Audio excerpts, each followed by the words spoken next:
नमस्कार दोस्तों। शुरू करते हैं हमारे जो ज्योग्राफी का 6th क्लास की जो हम एनसीईआरटी कर रहे थे उसको कंप्लीट करने की दिशा में हमारा ये 4th चैप्टर होगा जिसमें हम मानचित्र के बारे में पढ़ेंगे। हालांकि यूपीएससी में डायरेक्टली ये टॉपिक बहुत इंपॉर्टेंट नहीं है, लेकिन हम जो सीरीज़ कर रहे हैं उसमें हम एवरी चैप्टर कंप्लीट करेंगे। अकॉर्डिंग जो इम्पॉर्टेंट पॉइंट्स होंगे वो हम इसमें से एक्सट्रैक्ट करके हमारे काम की चीज़ें निकाल लेंगे।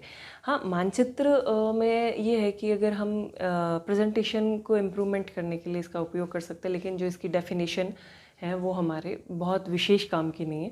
लेकिन फिर भी क्विकली चलो इस चैप्टर को हम कर ही लेते हैं।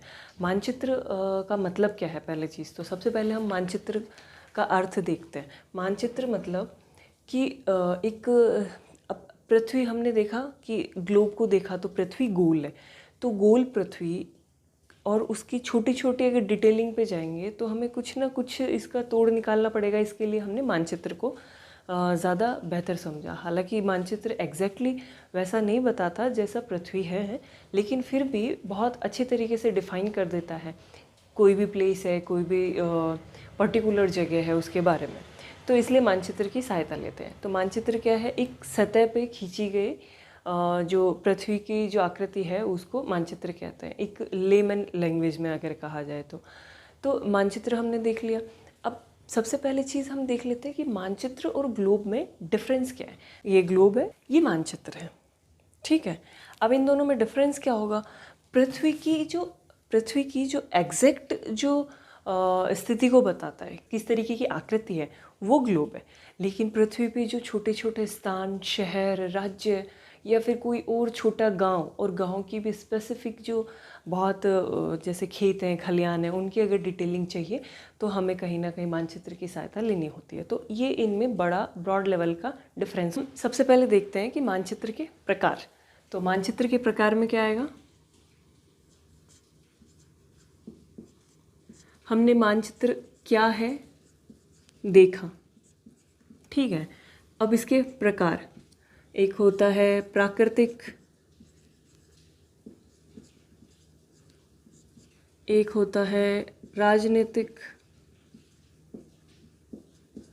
और तीसरा होता है सांकेतिक।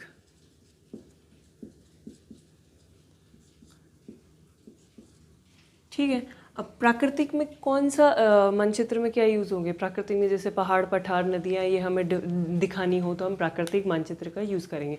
वहीं पे हम राजनीतिक, जैसे राज्य, जिला, कोई प्रशासनिक इकाई अगर हमें दिखानी है तो हम वहाँ पे राजनीतिक मानचित्र का उपयोग करेंगे। वहीं पे जो सांकेतिक है, जैसे फॉर एग्जांपल अगर इंटरनेशनल लेवल पे देखा जाए तो जो ब्लू कलर है वो डेडिकेटेड फॉर जलाशय टाइप से, तो इसलिए कुछ पर्टिकुलर कलर या फिर पर्टिकुलर जो सिंबल्स होते हैं वो डिफ़ाइन करते हैं अंतर्राष्ट्रीय स्तर पर कि किस तरीके की कौन सा मानचित्र में क्या चीज़ क्या डिफ़ाइन कर रही है।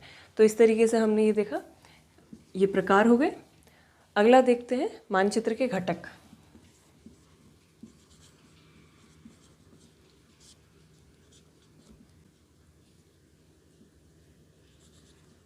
दूरी, दिशा एंड प्रतीक, ठीक है। दूरी क्यों इम्पोर्टेंट है? दूरी इन द सेंस, रियल में जो कई किलोमीटर की दूरियां होती है उसे कहीं ना कहीं हम छोटे पैमाने के आधार पे छोटी स्थिति बना के हम उसको मैप में लोकेट कर सकते हैं। तो इसीलिए दूरी इम्पोर्टेंट हो जाती है। तो इसमें हम यूज़ करते हैं पैमाना, ठीक है। दिशा क्यों इम्पोर्टेंट है? दिशा अगर हमें नहीं पता होगी किसी मैप में कि नॉर्थ वाला कौन सा एरिया है और साउथ वाला कौन सा, ईस्ट और वेस्ट, तो हम नहीं डिसाइड कर पाएंगे कि वो जो पर्टिकुलर जो प्लेस है उसको हम किस दिशा में जाके हम खोज सकते हैं या फिर जहाँ वहाँ तक जा सकते हैं। तो इसलिए हर मैप के ऊपर कहीं ना कहीं इस तरीके का सिंबल मिलता है, ठीक। तो ये दिशा को इंगित कर रहा है। अब है प्रतीक। तो हम प्रतीक, जैसे जलाशय के लिए हमने ब्लू कलर लिया, वैसे ही अन्य चीज़ों के लिए जैसे प्लस ले लिया या फिर कुछ डॉट डॉट डॉट डॉट बना दिया, तो ये प्रतीक होते हैं, वो डिफ़ाइन करते हैं किसी पर्टिकुलर चीज़ को। तो ये हो गया हमारा जो मानचित्र वाला जो चैप्टर था वो कंप्लीट हुआ। ये विशेषता बहुत ज़्यादा इम्पॉर्टेंट नहीं है, specially UPSC point of view से, लेकिन जो 6th क्लास है उसके लिए बहुत इम्पोर्टेंट टॉपिक है